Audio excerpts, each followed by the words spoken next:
Hey guys, this is Savannah from earthandwater.co. Today I'm here with Jeremy Lesniak, who is a martial artist with a black belt in karate, taekwondo, superfoot, kickboxing, and then you have books and a podcast and you're just a clothing line. There's all sorts of things going on here. Yeah, yeah. I love martial arts. What are all the ways that that can show up in the world? Cool. I like martial arts too. I have not had the opportunity to do it as much as you've done it at all. I have white belts across the board. Awesome, awesome. Something is better than nothing. Sure, sure. And I always thought it was really important being female that I know how to and and I kind of have this switch in my head that sometimes gets clicked. And so I've been in a few fights, Hmm. and it's probably just good that I know how to defend myself, but also don't know how to hurt anybody. That'd be great.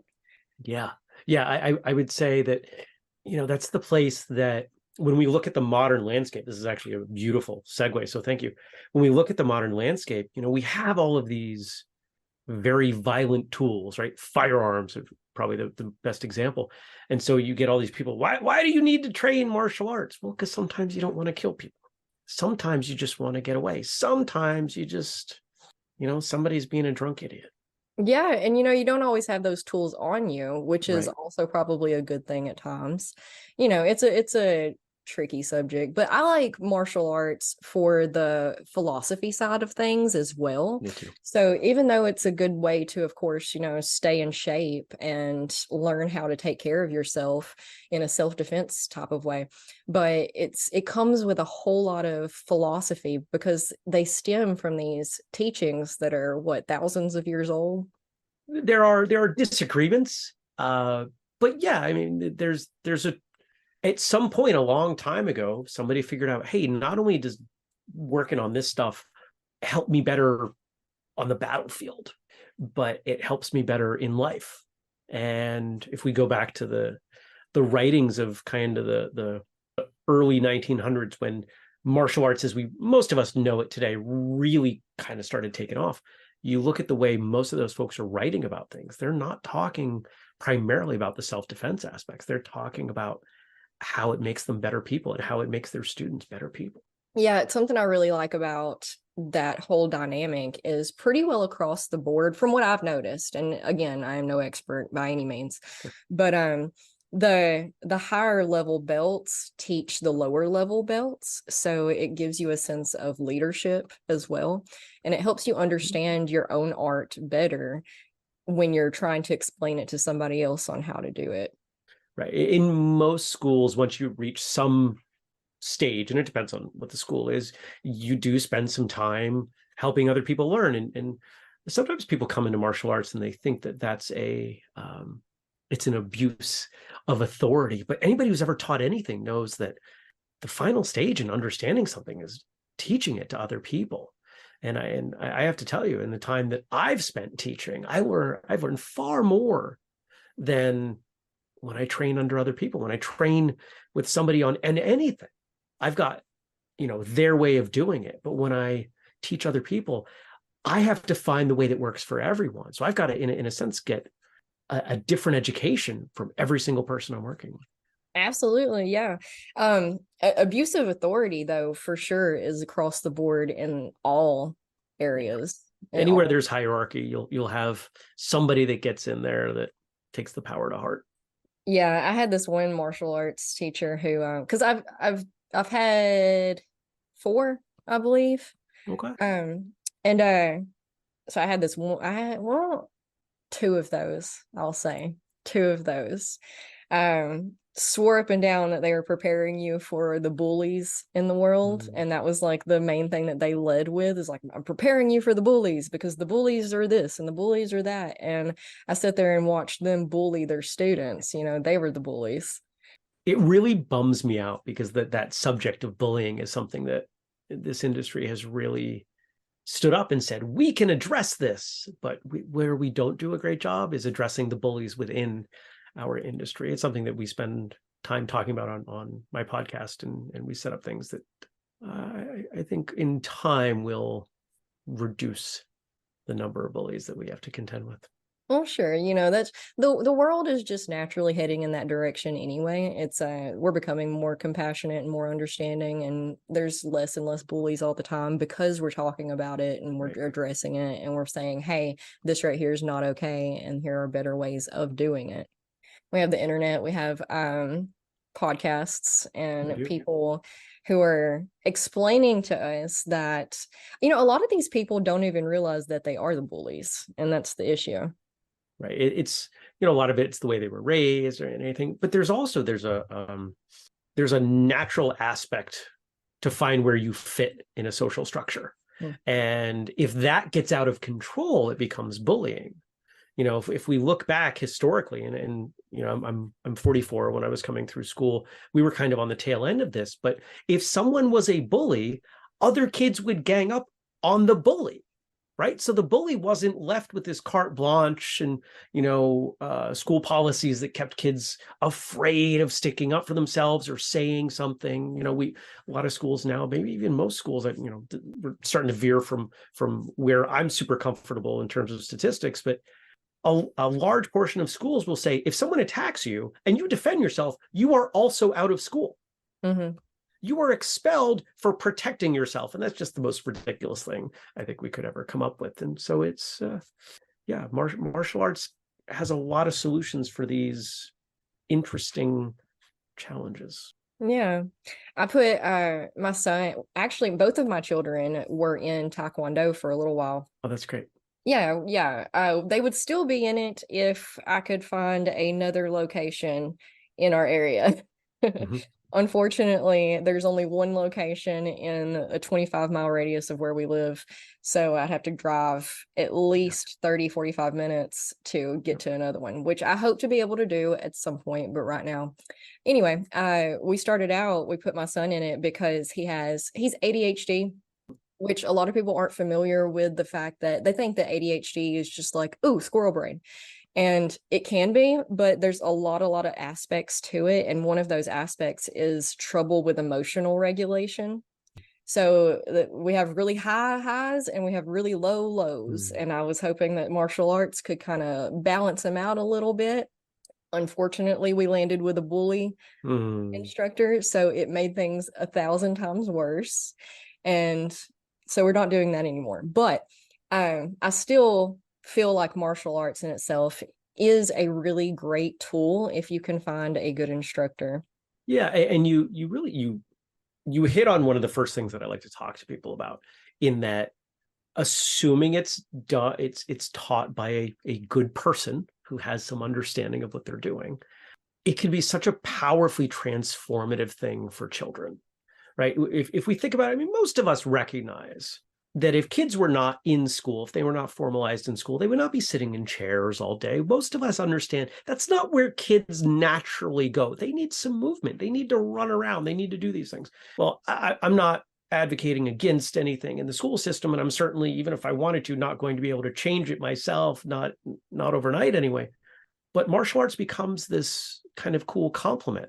So you get kids, they're at school all day and they're anxious. Maybe they have some letters, maybe they have an IEP, and then they come into class and they're, you see kids of various ages, and they all operate differently and they do more or less the same things at the same time. So they end up with a sense of belonging. They have a sense of movement. We're teaching them when it's okay to move their bodies, when it's not, when you have to listen, right? And so a lot of these things that, we hear, you're a parent. How old are your children? 8 and 5. Okay.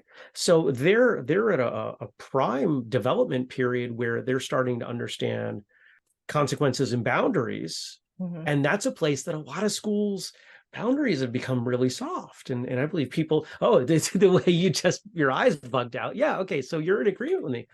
I believe all human beings, children, adults, define their place in the world by the boundaries around them. And if we don't know what those boundaries look like, we push on them.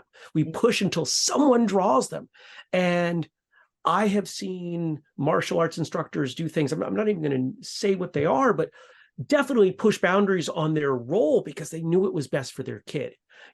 Maybe they are applying some physical discipline. What would happen if a teacher in a public school offered some kind of physical corporal discipline, right? It's not going to happen. They're going to be thrown out of the union. There's going to be a lawsuit.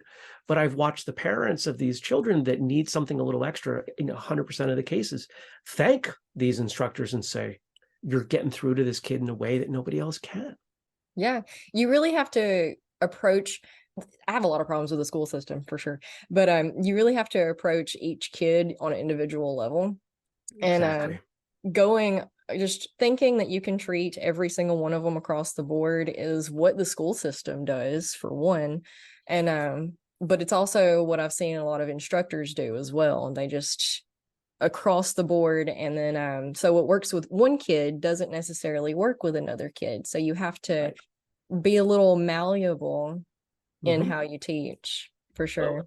Once a martial arts instructor has been at it for a little while, and of course that varies depending on the education they get on how to educate, right? Learning how to teach and learning how to do are not the same thing. Yeah. But most of them figure it out at some point that because martial arts is something that we do for the most part individually, but with other people, that it gives them that flexibility to, as you're talking about, reach them on an individual basis. Oh, you need this, you need this, you need this, you need this. When I work with my students, they're all in different places. I can't give them all the same thing. I can give them the same concept, the same framework, and then you should work on this part of it. You should work on this part of it. Why don't you work on this part? Oh, I forgot. You didn't know that. You go with so-and-so over there in the corner and work on that, and then come back in a couple minutes. We'll jump you back in, right? So you end up, a good martial arts instructor is kind of like the conductor at the front of an orchestra, because all these things are going on at once, and you're trying to keep it together so it works, so it flows. But if you don't know that, okay, the brass section over there, they're falling behind. I got to give them a cue. I got to bring them up. I got to bring them forward. I don't do music, but I think you probably understand the metaphor that I'm making. Yeah, for sure. Going back to the mental aspects, it helps you find your own boundaries. You want me to elaborate? Okay. Yeah. So if I ask most people, when you think about maybe less so a kid, but an adult and a more advanced martial artist, what do you think about? And most of the responses that people have to do with something that's very difficult, right? Whether they're real or they're imaginary and they came from movies and TV, they tend to think of folks in that position as having this enhanced capacity. They can do these things. In almost every case, those dramatic results, whether they're punching through baseball bat, well, I don't know that I've seen anybody do arm, but kicking through baseball bats. There are people that I know, like I'm friends with, that have kicked through baseball bats. It's ridiculous. I don't do that. But when we look at those things, how did they get there? It's discipline, and it's a recognition that there's a benefit, even though they might not see what that is yet. There's a trust, there's a faith in the process. And discipline, when we look at the world, I think it's really obvious to look at the world and say, there is very little discipline here. There really is. People don't stick it out, so to speak, about anything, whether we're talking about personal relationships, romantic relationships, professional endeavors. You have a podcast. How many people have told you they were going to have a podcast, that you inspired them to have a podcast, that they were going to start a podcast? And how many of them actually did? I hear this all the time. Most podcasts don't make it to episode 10. I just recorded with Andrew. What did we record today? Something like 880, right? Like, we've been doing this a little while. How do you get good at anything? Discipline. And when you recognize that it is you who construct those boundaries by pushing them back, you start to see the world a little bit differently. Yeah. I really like the discipline aspect, because, you go into these classes, and I saw there's a huge revolving door in the martial arts classes. Even people will come in and try like 3 classes and be like, no, I cannot believe you're not teaching me anything. All I've done is the same kick 500 times this week. And then that's literally what it takes, is you have to, because you don't realize until you hit the next level what you were actually trying to accomplish in the first place. Just like everybody's familiar with the Karate Kid, wax on, wax off, and all of that. paint the fence. What does that have to do with anything? It's hard to know until you actually, it clicks, because you have to do it 500 times before it clicks. And you can kick that punching bag 300, 800 times and just be like, this is the stupidest thing, kick. This is the stupidest thing, kick. But you got that discipline and you just keep on going. And then, you know, the 854th time you do it, you're like, hold on, wait a second. I just realized something. I just realized that this is completely different than what I've been trying to do. And this is what he's been talking about the entire time. It makes so much sense now. And that translates across everything in our lives. You know, people think that a grand life is created by grand gestures. You know, this one thing that you did, this whatever, it happened in a minute, 30 minutes, changed your life forever. And the truth of the matter is that that does not happen very often. And honestly, those instant changes are often not the changes you wanted. You know, there's more of like having things ripped out from under you is the things that happen quickly. But it's the day-to-day repetitive habits that you choose that seem boring. They seem like they're not doing anything. They seem like they're making no progress. But then if you just continue with it 2 years from now, I mean, you know, a 1% change every day is a 365 change in a year. That's a huge Even difference. more if you compound that interest. Yeah. Right? It ends up being significantly more. And the reason I jump on that is because that's something that I'll tell people. If you just try to get 1% better at something when you do it, it looks like you're not even moving at the beginning, but you get to a point where you're like, holy cow. And how you do anything is how you do everything.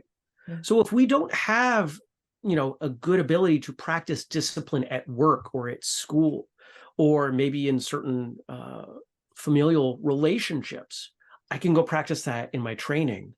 And that makes me better at the other things. I had one of my students come to me, he's a newer student, and he's been with me, I think it was about 3 months at the time. And he came to me and said, you know, thank you. And I was like, well, why? What's going on? I make decisions easier. He's in construction. The crew that I lead annoy me as much. We do better work on the job site, and I'm less stressed when I get home. Now, this is from a couple hours of working out a week. This guy's in his early 60s. And what I love about that story is that story, even though people don't talk about it often, that story is common. That sort of, oh, I just realized in hindsight the benefit of what I've been doing. Yeah. And that's what discipline is, right? To be disciplined about something requires some faith that it will be worth it down the line. Yeah. You know, I don't know if you know this or not, I teach yoga. So, and it has there's a lot of cross factors in yoga and martial arts. And one of those things for sure is, one of my teachers was telling me, you're in a stretch, it's really difficult. And the same thing, if you're sitting there doing, you got to do 300 kicks before you're allowed to go home. It's really difficult. It hurts. You want to quit. You're tired, but you just keep on doing it and keep on doing it. And what that helps you with off the mat, out of the studio, is that, you know what? I stuck it out in that, which makes this right here a piece of cake. Exactly. So like, you know, it's painful for a lot of people to sit in traffic, to go the speed limit, to sit in a line at the DMV, or like whatever. It's painful for them to be able to do that. But if you can sit in a stretch for 3 minutes that you hate, if you can hold the pose for 5 minutes that you hate. We used to, when I did Tai Chi, we did a standing meditation at the beginning of the class. Every single class was 25 minutes of this pose that you had to hold. Your knees are bent. It's almost a squat. It's so painful. You're shaking by the end of it.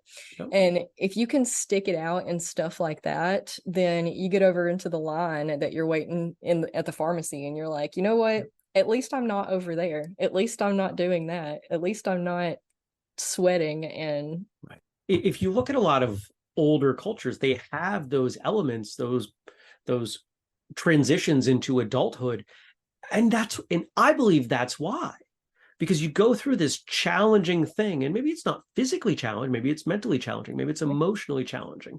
And once you get through that, you've got that to look back on for the rest of your life. Well, I made it through that, so I'm capable of doing this big, scary, difficult thing. In a lot of martial arts schools, a black belt test or any kind of significant testing is often quite challenging, and you leave, maybe a little banged up, maybe kind of tired and sweaty. And you can look at that the next day and say, I can make it through this meeting. I made it through 2 hours of people, knocking me around, and they weren't even tired. I was already tired. I can make it through this 20-minute meeting of so-and-so rolling on about the same thing they said last week. It's not a big deal because it's nowhere near those boundaries that you were capable of. Yeah. Going back to the discipline thing, and well, I mean, we're still on it, but yeah. A lot of the things worth doing, worth having, takes a lot longer than people think that they take.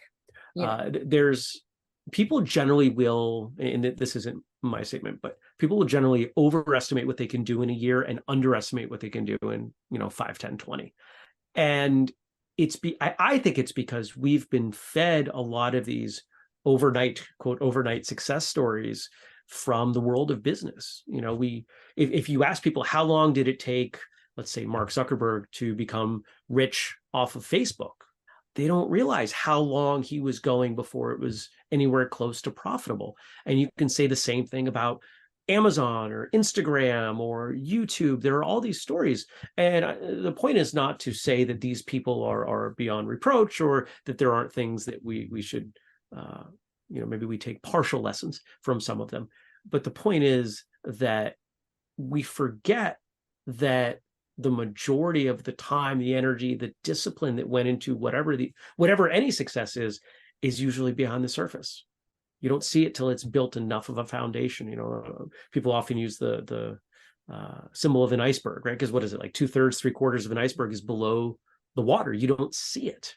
And until there is enough mass to create the buoyancy, you have nothing to build out of the water. Yeah, you got to clock your 10,000 hours. Right. Just to even scratch the surface, really. I think the average for a successful anything is 10 years. Yeah, I would agree with that. How many people are willing to put in 10 years on something? Very few. Yes. And it doesn't take much investigation to find where that's causing problems.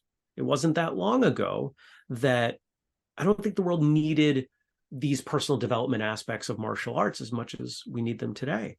Mm-hmm. If we go back to the 20s, 30s, 40s, most people would marry one person and work one job and raise their kids and get the gold watch. And I'm not saying that that was better or right, but I am saying that you could see that discipline was instilled very early on through the school, through the home, and that aspect of what we do in training wasn't as needed. But you're a perfect example. I even though I had this bad experience with this martial arts school, I still want my kids in this, because you recognize, and you recognize it consciously. There are plenty of people out there who don't recognize this consciously. It's just something that they've come to believe, that martial arts is good for their kids. And I would argue it is the best thing for any of us. And here's the proof that I use. I've never heard anybody, I've also taught weightlifting, CrossFit, parkour, gymnastics. I've done a bunch of other movement disciplines. Nobody ever came up to me about any of those and said, I did this, or I do this. I want my kid to do this.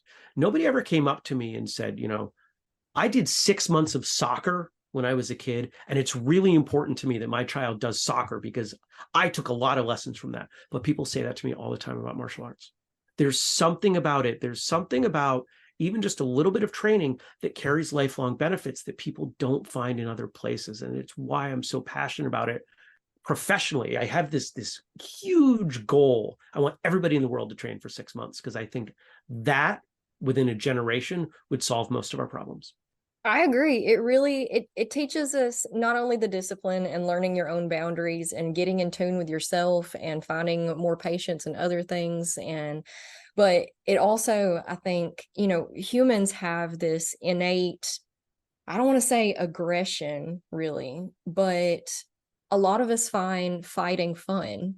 Mhm. And that's, it's primal that Mhm. and we don't have a lot of outlet for that these days because we're just like, oh no, that's bad, cut it off. And martial arts gives us an opportunity to vent that in a healthy way. So, I would argue that we do have some proclivity toward violence, yeah. right? If you imagine a baby, you have children, so imagine a young child. What's one of the first ways they learn to move their body? Mm-hmm. What is the way most adults, if they are untrained in some manner of martial arts, if they're in close to someone and they're punching them, how do they move their hands? They're banging the bottom of their fists on someone, maybe on their face, on their chest, on their head. We don't have to learn that. That's primal. That's built into us because we've needed it for a long period of time. But we don't need it now. You're right. So the ability to kind of vent that pressure off, I think, is really important. I think when we look at what's going on with kids and their need to move and they're not getting movement and well, I don't think I need to hit that point. I think everybody acknowledges that. I think we're all on the same page there. Over time, it's not like most adults start to figure out, oh, I need to move. They take that, what I think is a really strong instinct towards movement, and they work really hard to suppress it through Mm-hmm. food, video games, alcohol, other drugs. I'm not saying there's anything necessarily wrong with any of those things, but if you're using them to mask something that your body's trying to do, Mm-hmm. I think that's going to have some, I think it's going to come back around in a way that maybe you don't want it to. Sure. Almost every toddler has to be taught how not to hit and not to bite. Kids, especially boys, not just boys by any means. I was definitely wrestling with the boys at a young age, but Good. wrestling is Mm-hmm. instinctive. And not only in to get that movement out and to get the aggression out, but to also build bonds with one another and to figure out what the hierarchy is. People ask me, how old is martial arts? Or that's a question that people bring up. My girlfriend recently moved in with a new roommate. They each have a cat. Took the cats a couple of weeks to become friends. And then the cat started to play. One of them had never lived with another cat. And I think the other one had only lived with another cat for a very brief period of time. You could watch the evolution in their play fighting. It was rapid. It was fascinating because one of them would come up with a strategy. And then a couple days later, the other one would be using it. And then they'd have to go back to figure out something new. So if cats are doing that, and I've seen dogs do that, it doesn't take very long from, I'm hitting people on top of the head to somebody figures something else out that gives them a leg up. This is who we are. Mm-hmm. This is part of our history as humanity. And I think that exploring it through training not only gives us a better understanding of where we fit into the world, but where we fit into our own skin. And I think that that's pretty valuable. It's something that, unfortunately, we're recording this in 2023, and last year's suicide rate was the highest it's ever been in the United States. I don't know about you. I think we've all had points where we felt lost, but a lot of people feel really lost. And I know for me and for some of the people that I work with, there are answers in their training that when they're feeling lost, when I feel lost, I know I need to go work out. Yeah. I know I need to go spend some time punching and kicking and lifting heavy things, because if nothing else, short term, it's really hard to be sad or angry when you can't breathe. So if I push myself hard enough, a little bit of a reset. But then beyond that, it reminds me of who I am. It reminds me that I'm here in this body and I have these abilities to do these things. Whether or not I can do them well is irrelevant, but it's grounding in a way that I'm sure you understand through, if not your training, your yoga. Absolutely. It gets you out of your head. And that our heads are where most of the problems are created. Absolutely. Maybe even 100%. Yeah. Oh yeah. Oh yeah. I have friends all the time message me with the struggles they're going through because they know that I'm heavily been engrossed in mental health for years and years and years and years and years and years at this point. And so they're like, hey, this is what I'm dealing with. And I'm like, you're gonna hate what I'm fixing to tell you. It's gonna sound incredibly unhelpful, but you're making it all up. Nothing's actually wrong. The stress that you have is the stress that you've put on yourself. The problems that you are mulling on don't actually exist. The only thing that actually does exist is right here in this moment. What you're trying to do in this moment, what's going on in this moment. You got to look around and be like, am I safe? Are we all okay? Nothing else matters. And, that's really hard for people to grasp. That's really hard for people to understand. But I definitely feel that physical activity, and nobody likes exercise. So nobody wants to go jump on the treadmill or get on the stair climber, or some people do. Some people definitely do. I'm definitely not one of those people. I ended up in yoga because I came across a blog post entitled "How to Exercise If You're Lazy." And I was like, this right here. And I've been doing it ever since. But Right. martial arts was also another thing that could help me get moving in a fun way. Yeah. It didn't feel like work. So like, even when I was sitting there, even when I was doing those kicks, even though it was hard work, and even though just kicking and kicking and kicking for an hour straight is borderline torture, you had your classmates on either side of you, and them going at it and you going at it's a healthy competition. And I am the least competitive person on the planet. I have a lot of trauma around competitiveness because it gets a little overdone in a lot of sports, especially especially in the Western culture. I Well, agree. I don't It can. It can. it can. It can. I don't know if that's universal. I don't know if around the world it might be all sports or can get a little overly competitive. But anyway, when you're doing it in a friendly manner, I don't know if you watch anime at all, but Not often. okay, well, pretty much all it is martial arts Right. and healthy competitiveness and Mm-hmm. people testing out their skills against each other. And your Mm-hmm. best friend is the person that is your rival. So it's the person you're trying to beat the most. And I really like all the aspects of all of that. Yeah. It competition, if done for the right reasons, Hmm. can be incredibly powerful. Again, we have a lot of people in the world that don't know what it's like to lose, Yeah. that they've been told they were the best from as far back as they remember. And guess what? They're not. There's always someone bigger, better, stronger, faster, whatever than you. It doesn't mean you don't stop trying to reach that, right? But we have to figure out how to not be the best, how to get passed over for the promotion at work, how to do so many of these things. And I spent a lot of time in competition when I was younger, and early on, I was not successful, not at all. It was miserable. And that was one of the circumstances that taught me to be so diligent. This company that I have here, Whistlecamp, we just this year established profitability. It's been 10 years. Yeah. It takes Because that. I knew we had something. I knew it was there. I knew we were going to be able to make an impact. And it took a long time to put the pieces together. Mm-hmm.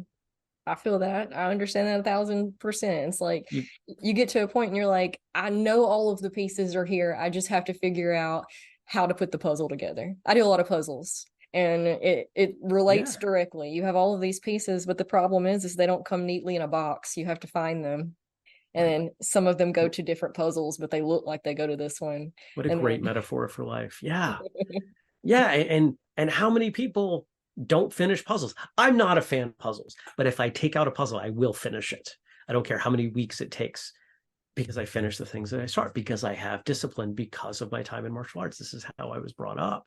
If you're going to do it, you do it right. How you do anything is how you do everything. I took a shower and cut my hair. I know that's maybe not the best description for my hairstyle, but I finish my showers with some cold. I don't like doing it. It's December. I'm in Vermont. It's cold out. The bathroom isn't in the warmest spot of the house. I can't, therefore I must. So I did. I used that exact analogy the other day because Yeah.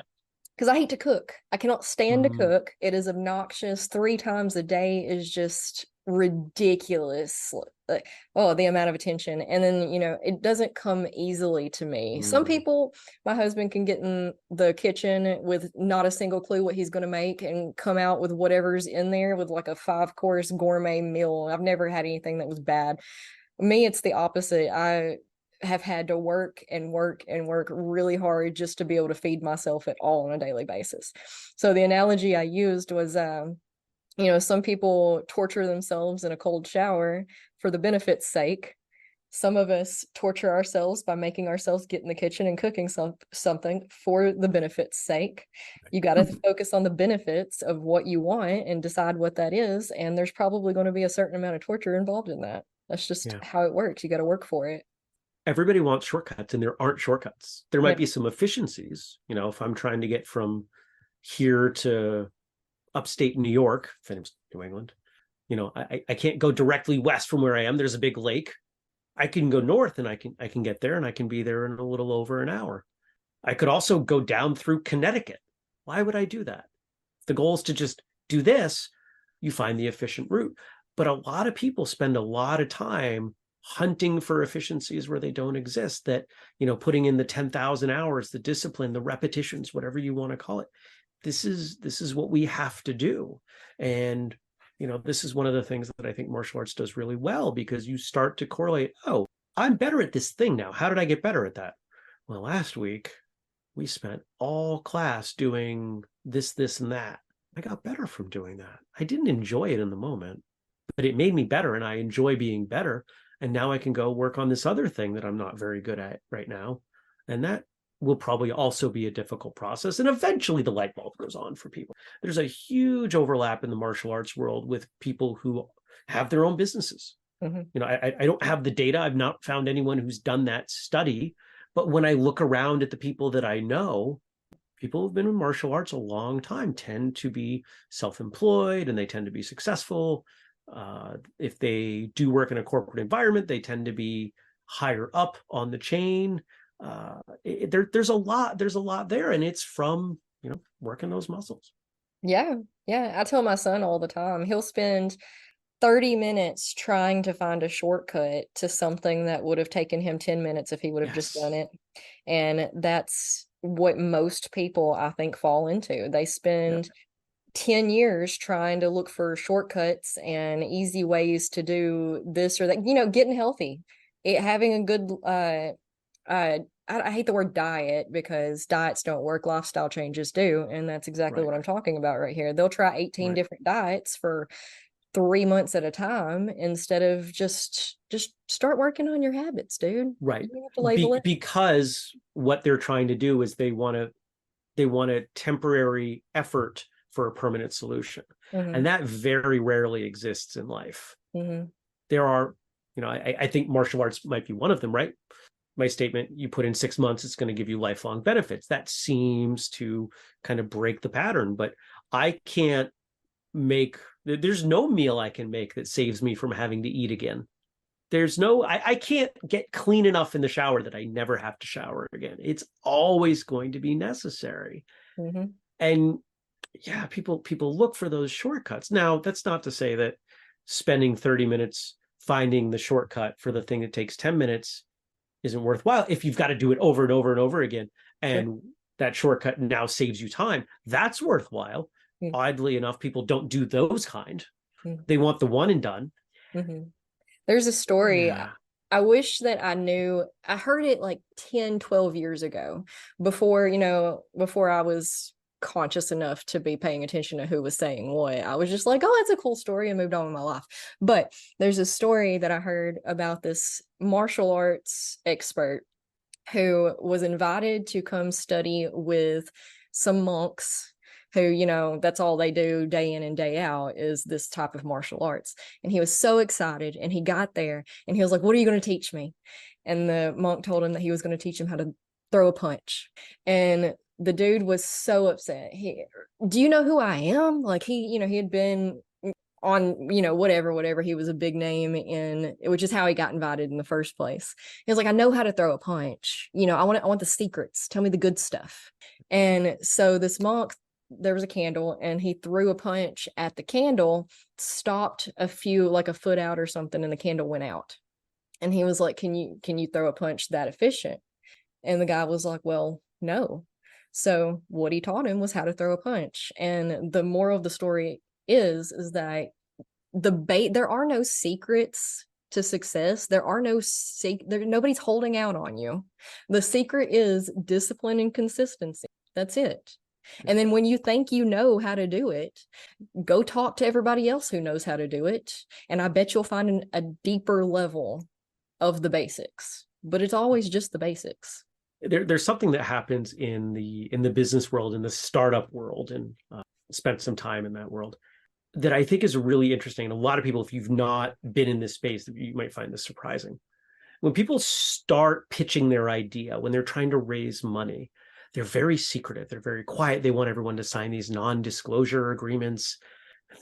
My idea. But the people who've been doing it for a while tend to talk a lot more openly, because they recognize that it's not the idea, it's the execution. Mm-hmm. It's you taking that idea and running with it. And very few people are going to, even if you spoon feed your brilliant idea, you could give them all the plans. Most people will not be successful with it because they're not going to put in the time and the effort. I agree completely. That's gatekeeping.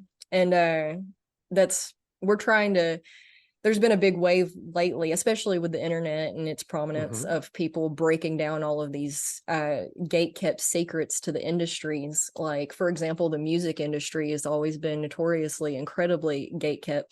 And once you get in there and you figure out, once all the doors start coming down, you see that pretty much anything you want to do is really simple. It's on a foundation of like 10 to 20 basic steps, and that's about it. And then you just have to master those steps and ta-da. But yeah, like you said, nobody wants to do that every day, and that's what you have to do. And that's why you have to figure out where your lane is specifically, so that you can figure out what you're into doing every day and what goals really drive you to do the thing every day. One of the things that I have the opportunity to do when I travel, I teach. And one of the things I'm most passionate about teaching is how to learn better, which is not a subject that's often discussed, and especially in martial arts, because for most of us, martial arts is I show up to a class, I'm told what to do, and I do it. But we still have the opportunity to have some say, whether it's training at home or maybe you're an instructor. So I share these things. And as I've gotten more experience with it, I've gotten better at teaching them. And I've come to realize that there's a formula for progress that occurs for absolutely everything. It's not just martial arts. And here's the formula: intersection of safety and discomfort. You have to hang out there frequently and over time. That's true. So if I want to get better at martial arts, if I want to get better at a particular thing, I have to be uncomfortable with it, meaning doing something that I'm not great at yet.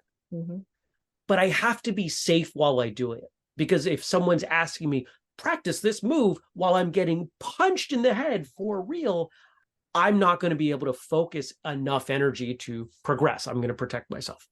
But if I do it in an environment where I feel safe, I'm safe and uncomfortable, and I'm in that environment frequently for a period of time, frequency and duration. I have to do it more than once, and I have to do it for a bunch of time. I will progress. You could say the same thing about math skills or yoga or cooking in the kitchen. Podcasting. All of it. Everything. It's that intersection. Safety, discomfort, done frequently over time. That's how progress occurs with everything. And I would nobody's been able to give me a counter example yet. I would love somebody to give me one, but until I find that, this is the quote magic formula. It's really simple. You just have to figure out what you want to plug in. Yeah, absolutely. People all are really quick to be like, oh, I could never. You can if you want to. It's just a matter of wanting to. You just got to show up. That's literally it. You just got to show up and give it your best. I was really bad at Tai Chi. The forms, I can't remember forms, and like my muscle memory just never would click with that one. I think because I didn't understand how what we were doing pertained to other things. So it was Sure. like, okay, we're just doing movements. Sure. But you just got to show up, and you'll take away from it what you need to take away from it. That's another thing, is you have to be open-minded about your results. If you're doing it for XYZ, you have to also understand that XYZ might actually not occur for you in this situation, but you may get CBA out of it. You're going to get something. You're going to get something to be able to take away and integrate that takeaway into other aspects of your life always. Martial arts gives back exactly and only what you put in. And there are very few things that you can say that about. And the reason you can say that about martial arts is, you're talking about the varied output. I can show up to the same class you do. We could train side by side for years, and we will progress in different ways. Yep. Because who we are as we show up is different, and our deficiencies are different. And a good instructor is going to coach us through our deficiencies differently. And I'm going to become a different, hopefully better. I will be a better version of myself from that effort. You'll be a better version of yourself for that effort. And you might also need to find your flavor of martial arts, because like, again, I was terrible at Tai Chi, but my instructor yelled at me a lot. How are you not getting this? I don't know how I'm not getting it. But jiu-jitsu, I loved that. That was more intuitive to me, for sure. So you just have to find your flavor of things. Keep trying it until you do. I like using analogies when I talk about things, because not everyone's done martial arts. And so you'll have someone, and sadly, they will have had a bad experience with martial arts. And they'll say, okay, you ever had a bad meal? Well, sure. Did you stop eating? You ever had a car that wasn't reliable for you? Did you just go buy a horse? And martial arts is very much like that too, in that there are so many different styles taught by so many different people in so many different ways, that what I recommend to people is forget about style. How much time do you want to put in? What days of the week do you have available? What martial arts schools are within the distance you're willing to drive that fit with that? Then make your decision about which ones you want to check out. The best school in the world that offers classes when I can't go is irrelevant. Any training is better than no training. Yes. And that's another thing that drives me insane. A couple of instructors I had felt like everybody needed to be there every single day for 4 or 5 hours a day. And man, did you have to give them like a written excuse to why you didn't show up to class that day if you didn't come. And not everybody, you don't have to do martial arts in order to go to competition and become, the black belt of the world, if that's not what you're into. If you're just trying to show up a couple of days a week to get a good workout in, to get some stretching done, to learn how to be more patient with your kids or your coworkers or whatever, then that's fine too. Fortunately, the experience you're talking about, I'm not going to say it's uncommon, because it's not, but it is not the majority. And as time is passing, we're finding less and less of that. More and more people are being open-minded, and they're recognizing that, martial arts is a tool set that the world really needs. And a growing number of martial arts school owners and instructors recognize, what, if it's not for me, if I don't do this and I don't do a good job with it, somebody might not try again. Yeah. I've long told everybody, my students, everyone else, I don't care if you train with me. I care that you train. If you find a school that would work better for you, go do that, because the world is better off from you training over there in a way that you're going to last longer and develop more and put good back into the world, rather than you over here with me where maybe you're kind of happy, or even worse, you're looking, what you really want to do now is something that I don't offer. Exactly. And, I don't want to hyperfixate on the bad instructor experiences I've had at all. But that's what breaks my heart about it, is that so many people get turned away from it. Yoga is the same way. It's really easy to, they come into these classes. Who knows how much it took them to get up the guts to show up to a class in the first place? as an instructor, as a person in that position of leadership, you want them to come back.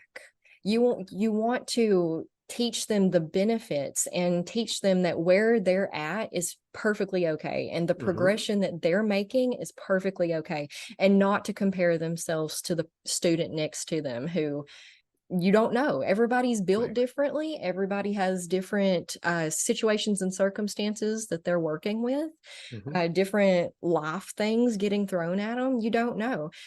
You don't want to deter them away from something that could change their life. And as a leader in that industry, you should hold that over all else. One of the things that I tell martial arts school owners, because I do some consulting, it's a really simple formula. Make sure they have fun and make sure they learn something. Now, implementing those two pieces is not necessarily simple. We can see, okay, that makes sense. If they have fun, they'll come back. If they learn something, eventually they will keep learning and they will get better. And you can say the same thing about yoga. You can say the same thing about most businesses. You give people a pleasant experience and then give them some of what they have asked for, and they will continue. They will continue to come back. And most of them get it right. They could get better. We could all get better, but most of them get it right. Some of them, I think, they flip it. Once you learn everything, then you can have fun. Well, that's not really the way the world works anymore. The world needs to have fun. Or they just teach exactly how they were taught by. Well, that is fist and rod. Many. That is many. We exist in an industry that is just starting to figure out how important it is to make sure our teachers know how to teach. Seemingly every other industry figured that out a long time ago. We are just figuring that out over the last 10, 20 years, but we're getting there. Yeah, I am super excited about the progression of martial arts. My town used to not have any, and now we have one. Great. Better than zero. Yeah, You're moving forward. Great start. And you see them popping up in the surrounding cities a lot more. So I'm really excited to see where that goes, because I think it is beautiful, beautiful thing that it's an art, it's an art form, and you're learning how, like, you are the canvas, just like in anything, you're your own best work of art, your legacy in everything that you do. And martial arts is just another way of getting to the intricacies of that. It really is. And one of the things I'll often remind people, because people sometimes will poke at me and say, well, it's all about fighting. It's martial arts. I say, okay, well, if you want to go the grammar route, the noun is art. Martial in this case is an adjective. And grammatically, the noun is more important. So it is an art. It's an art that we are, you said, using your body as the canvas. I think that's a wonderful illustration of it. How we move. You and I could train in the same place for the same amount of time. We're going to move differently. And that can be really cool. It's one of the things I love about martial arts is all the differences and how those differences tell others something about ourselves, in the same way that if I painted something and you looked at it, you would learn something about me. The first thing you'd learn is I'm not a good painter, but you might learn some other things about me based on, I don't know what, what I painted or color choice or something. Yeah. The reason it's an art is because you have to figure out what works for you while learning the overall what works. I had one instructor, and I was like, you could do it like this. Absolutely not. There's only one way to do it. Like, but it's an art. Like, it's an art. It's not a concrete. And yeah, martial arts and yoga both have helped me identify muscles I didn't even know I had. Not only like on a diagram, like, we can open up a book and see the muscles, point them out right there, but to actually be able to find them and feel them inside of your body is hugely beneficial to a ton of different things. We're so out of touch with our bodies these days. We really have to intuit what we feel and where we feel it and how we feel it, so that we can better formulate our lives and our lifestyles to benefit it, because our bodies are always talking to us and each one is completely different. Again, that's why all of these diets come out, these fad diets, and one of them will work beautifully for these people over here, but they make these people over here ridiculously sick if they try to eat like that. And that's a part of, every single one of us is built completely different, and we have to really get in touch with ourselves and figure it's our responsibility to learn our bodies and what they're trying to communicate with us on a daily basis. And martial arts and yoga really, really help you to do that. I'm with you 100%. It's one of the best things you can do. And my hope to anybody out there is that you will give it a shot.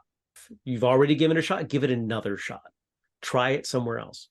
There is, just as there is no perfect choice, there's no completely wrong choice, because you're going to learn something. And if you train somewhere for a couple months and say, I kind of want this, go find that.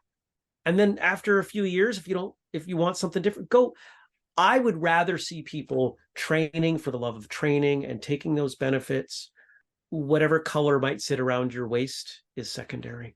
Absolutely. Yeah. You may have to create what you need also, because I had to do that. I went to, because yoga, what stuck with me the most, what I was most interested in with yoga is the philosophy stuff, which is also probably what got me into the martial arts, is like the energy work underneath it all, which we didn't touch on at all, but it's a thing, just people, just like the monk punching at the candle and it blowing out. You could call it wind or whatever, but it's, energy nonetheless.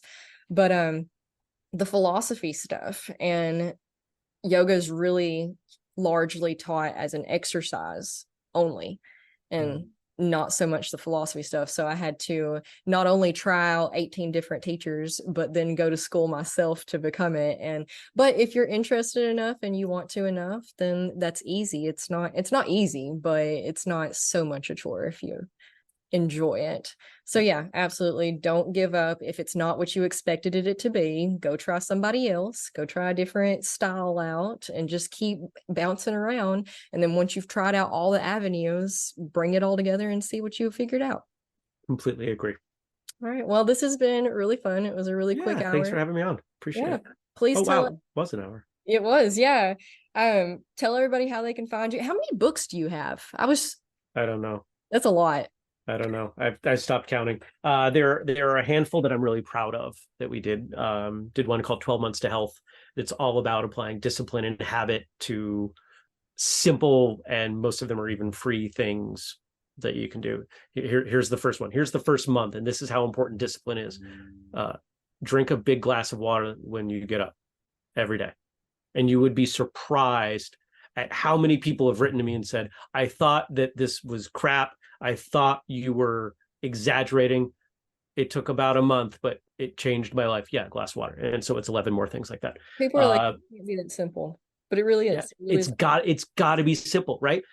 Safe, uncomfortable, frequently, for a period of time, right? It's the solution for everything.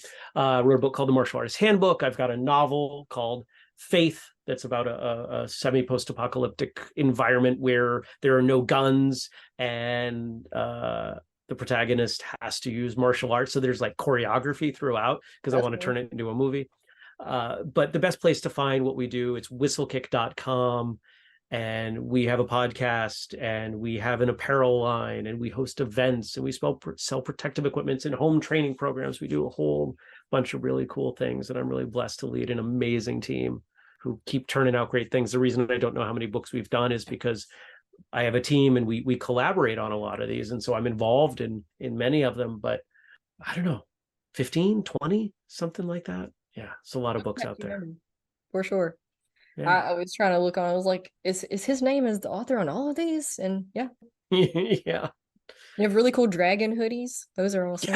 Yeah. I don't have any dragon hoodies in here if people are interested either in martial arts, or if they like really good stories. Our podcast, we do 2 episodes a week, and the Monday episodes are just interviews with martial artists, but more, it's not tell me why you started doing this. It's a lot more, it's freeform, very much like this, but I like to steer the guests into telling the stories of their lives. So if you like biography, autobiography, then you might also find them interesting. Absolutely. And post-apocalyptic martial arts novel really has my attention. So Okay, great. I'm gonna go look about that and root for the movie. Send me your address. I'll send you a copy. Oh, okay, cool. Thanks. All right. Well, I will link all of that close by so that people can find you. Thank you so much Awesome. for being with us today and sharing all of this with us. Thanks for having me on. Appreciate it. Had fun. And thank you guys for being here. Your listening helps us do this on a regular basis. We could not do this without your continued support. And for that, I am eternally grateful. So please like, share, comment, rate, wherever you're listening to this, whatever you can do to engage. That helps us out a ton and just so much, so much. Hanging out with us in the Patreon is always an option if you want the video versions and ad-free and the extra perks that come along with being in there. So like journaling exercises, meditations, yoga classes, yada yada, all of that. And until next week, I love you so much. Namaste.